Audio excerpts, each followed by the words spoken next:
اور پھر آگے فرمایا وَيَقُولُونَ مَتَىٰ هَٰذَا الْوَعْدُ إِن كُنتُمْ صَادِقِينَ. چونکہ کیڑے نکالنے والے جو ہے نا ان کا کام کیا ہوتا ہے, دلائل کو ایک طرف رکھو, کچھ نہ کچھ الٹے سوالات پوچھ کے کنفیوژن میں ڈال دو. تو فوراً یہ سوال کرتے تھے کہ اچھا جب قرآن کہہ رہا ہے دوبارہ جمع ہوں گے, حساب ہوگا, وہ کب ہوگا, ڈیٹ بتائیں, اس کی ڈیٹ کیوں نہیں بتا رہے آپ. تو اللہ نے فرمایا کہ تمہیں تاریخ سے کیا لینا دینا ہے, ہم کیوں بتائیں. کسی چیز کی تاریخ اگر کسی کو معلوم نہ ہو تو اس سے یہ لازم نہیں آتا کہ ایسا دن واقع ہوگا ہی نہیں. مصلحت ہے. جیسے موسیٰ علیہ السلام کو اللہ نے کوہ طور پہ بلایا تو حضرت موسیٰ سے اللہ نے فرمایا اکاد اخفیہا, اے موسیٰ قیامت آئے گی لیکن اس کا ٹائم اور وقت کسی کو نہیں بتاؤں گا میں. اسی اللہ کی مرضی ہے, نہیں بتایا اللہ نے. تو اللہ نے فرمایا کہ وَيَقُولُونَ مَتَىٰ هَٰذَا الْوَعْدُ إِن كُنتُمْ صَادِقِينَ. اے نبی آپ سے کہتے ہیں اگر سچے ہو تو ٹائم بتاؤ کب آئے گی. وَيَقُولُونَ مَتَىٰ هَٰذَا الْوَعْدُ إِن كُنتُمْ صَادِقِينَ قُلْ إِنَّمَا الْعِلْمُ عِندَ اللَّهِ, کہہ دیجئے اس کا علم صرف کس کے پاس ہے, اللہ کے پاس ہے. وَإِنَّمَا أَنَا نَذِيرٌ مُّبِينٌ, اگر میں نے قیامت لانی ہوتی تو میں بتاتا, لانے والا اللہ ہے, وہ نہیں بتا رہا تو میں کہاں سے بتاؤں تمہیں بھائی. کیسی صاف باتیں ہیں نا. اللہ نہ کرے محمد صلی اللہ علیہ وسلم جھوٹے نبی ہوتے, معاذ اللہ, تو بتا دیتے فلاں تاریخ کو آئے گی, 100 سال کے بعد آئے گی. آپ کہتے ہیں یہ جتنے لوگ ہیں 100 سال کے اندر تو میں بھی چلا جاؤں, وہ بھی چلیں گے. تو بھائی جو جھوٹا نبی ہوتا ہے کہہ رہے میری دکانداری تو چلی جائے گی نا, باقی لوگ بھاڑ میں جو مرضی کریں بھاڑ میں جائیں, مجھے اس سے کیا ہے. کیا خیال ہے بھائی, وہ کچھ بھی کہہ دیتے, کہتے چلو میں 100 سال کے بعد کا ٹائم بتا دیتا ہوں, اور 100 سال سے پہلے تو ہم بھی چلے جائیں گے, یہ سارے دنیا سے چلے جائیں گے. بعد والے اگر مجھے جھوٹا سمجھتے بھی ہیں تو جب دنیا سے میں چلا ہی گیا تو میں نے جو مالی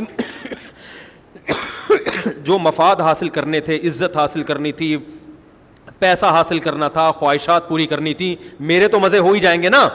تو صاف پتہ چلتا ہے کہ آپ صلی اللہ علیہ وسلم یہ دنیا کے لیے نہیں کر رہے تھے. کیونکہ جو شخص اللہ پر جھوٹ باندھ سکتا ہے کہ میں اللہ کا نبی ہوں, اتنا بڑا جھوٹ, وہ جھوٹی تاریخ گھڑ کے کیوں نہیں بیان کر سکتا بھائی. کیا ہو گیا بھائی جان, وہ جھوٹی تاریخ بیان کرنے میں اس کو کتنا ٹائم لگے گا. لیکن نہ, جب سورج گرہن ہوا نا نبی کے دور میں, تو عرب میں یہ مشہور تھا کہ جب کسی بڑی شخصیت کا انتقال ہوتا ہے یا کوئی بڑی شخصیت پیدا ہوتی ہے تو چاند اور سورج اس وقت گرہن ہوتے ہیں. اللہ کی قدرت, اسی دن نبی کے بیٹے کا انتقال ہوا اور چاند یا سورج گرہن ہو گیا. تو صحابہ نے پوچھا یا رسول اللہ آپ کے بیٹے کا انتقال ہوا اس لیے چاند گرہن ہوا. آپ نے فرمایا نا نا نا نا, سورج اور چاند اللہ کی آیتوں میں سے آیات, یہ کسی کے جینے اور مرنے سے اس کا تعلق نہیں ہے. کوئی جھوٹا نبی ہوتا تو فوراً کیا کہتا, ہاں دیکھو میں بڑا آدمی ہوں اور بڑی شخصیت کے بیٹے کا انتقال ہوا ہے, یہ سورج گرہن اسی کی علامت ہے, آدھے عرب اور مسلمان ہو جاتے. جھوٹا نبی ہونا کہ فوراً ان چیزوں کو کیش کرائے گا. ہمارے نبی صلی اللہ علیہ وسلم نے کہہ دیا کہ سورج اور چاند کے گرہن ہونے کا کسی کی زندگی اور موت سے تعلق نہیں, اللہ کی نشانی ہے. تو میرے بھائی اسی طرح ہمارے نبی نے کہہ دیا مجھے قیامت کی تاریخ معلوم نہیں ہے, مجھے نہیں پتا. انما العلم عند اللہ, کہہ دیجئے علم صرف اللہ کے پاس ہے. وانما انا نذیر مبین, میری حیثیت کیا ہے, میں تو صرف ڈرانے کے لیے آیا ہوں. میں بتا رہا ہوں کہ اللہ نے تمہیں یہ جو نعمتیں دی ہیں ان کے بارے میں اللہ تم سے سوال پوچھے گا, مر کے مٹی ہو کے ختم نہیں ہوگے. آج ختم کر دیتے ہیں سورہ ملک کو. وانما انا نذیر مبین فلما رأوه زلفة سیئت وجوہ الذین کفروا وقیل هذا الذی کنتم به تدعون. اللہ نے اپنے نبی کو تسلی دی, فرمایا جب یہ اس جہنم کو اپنی آنکھوں سے دیکھیں گے نا جو نافرمانوں کے لیے تیار کر کے رکھی ہے, تو ابھی تو کہہ رہے ہیں اس جہنم میں جانے کا ٹائم بتائیں, لیکن جب دیکھیں گے تو ان کے چہرے بگڑ جائیں گے. جیسے کسی چیز سے نفرت ہوتی ہے انسان کو اور اسے دیکھ کے چہرہ بگڑ جاتا ہے. وقیل هذا الذی, اور کہا جائے گا یہ ہے وہ آگ جس کا تم دعویٰ کیا کرتے تھے, مانگا کرتے تھے کہ کب آئے گی. تم کہتے تھے ہمارے سامنے یہ آگ لے کر آؤ ہم دیکھیں, تو یہ ہے جس کو تم مانگا کرتے تھے. آج تمہارے مانگنے پر اللہ نے یہ تمہارے سامنے رکھ دی ہے. پھر اللہ نے اپنے نبی سے کہا کہ آپ ان کو آخری اعلان سنا دیں. قل ارأیتم ان اہلکنی اللہ ومن معی او رحمنا فمن یجیر الکافرین من عذاب علیم. بتاؤ جہنم کب آئے گی، یہ تاریخوں میں پڑھنا، یا جہنم کب آئے گی، جنت کب آئے گی، قیامت کب آئے گی، اس کی تاریخیں تو مجھے معلوم نہیں ہے. لیکن ایک سوال میں تم سے پوچھتا ہوں کہ بالفرض اگر میں غلط ہوں، اگر میں دعوت میں غلط ہوں، اور جو اس کائنات کو پیدا کرنے والا ہے وہ مجھے بھی ہلاک کر دے اور میرے ساتھ جو ایمان والے لائے ہیں ان کو بھی ہلاک کر دے، تو کیا وہ تم کو چھوڑ دے گا؟ تم تو صاف انکار کر رہے ہو اس کا، تمہیں کیسے چھوڑ دے گا وہ؟ اگر میں دنیا میں ہلاک ہو بھی گیا، تمہارے قتل کرنے سے ہلاک ہو گیا، تمہارے نقصان پہنچانے سے چلا گیا، اپنی مشن میں بالفرض ناکام ہو گیا، تو تم مجھے یہ بتاؤ کہ جو رب مجھے ہلاک کر سکتا ہے وہ اپنے انکار کرنے والوں کو جو سرے سے اس کو مانتے ہی نہیں ہیں، نہ اس کے قانون کو فالو کرتے ہیں، ان کو اس اللہ کے عذاب سے کون بچائے گا؟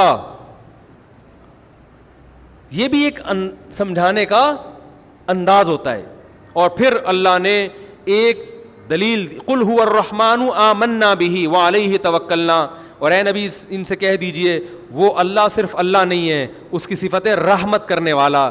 تو جب وہ بغیر مستحق ہونے کے اتنی رحمت کرتا ہے، ہم اگر ان حالات میں اس کے دین پر قائم رہیں گے اور اس کے دین کی تبلیغ کرتے رہیں گے اور تمہاری ان بیہودہ سوالات کی پرواہ نہیں کریں گے تو، اور اس پر ہم ایمان بھی لائے ہیں، تو ہمیں اس رب سے بڑی امیدیں ہیں. قل هو الرحمن آمنا به وعلیہ توکلنا، اور اسی پر اعتماد کر کے ہم اسلام کو فالو کر رہے ہیں.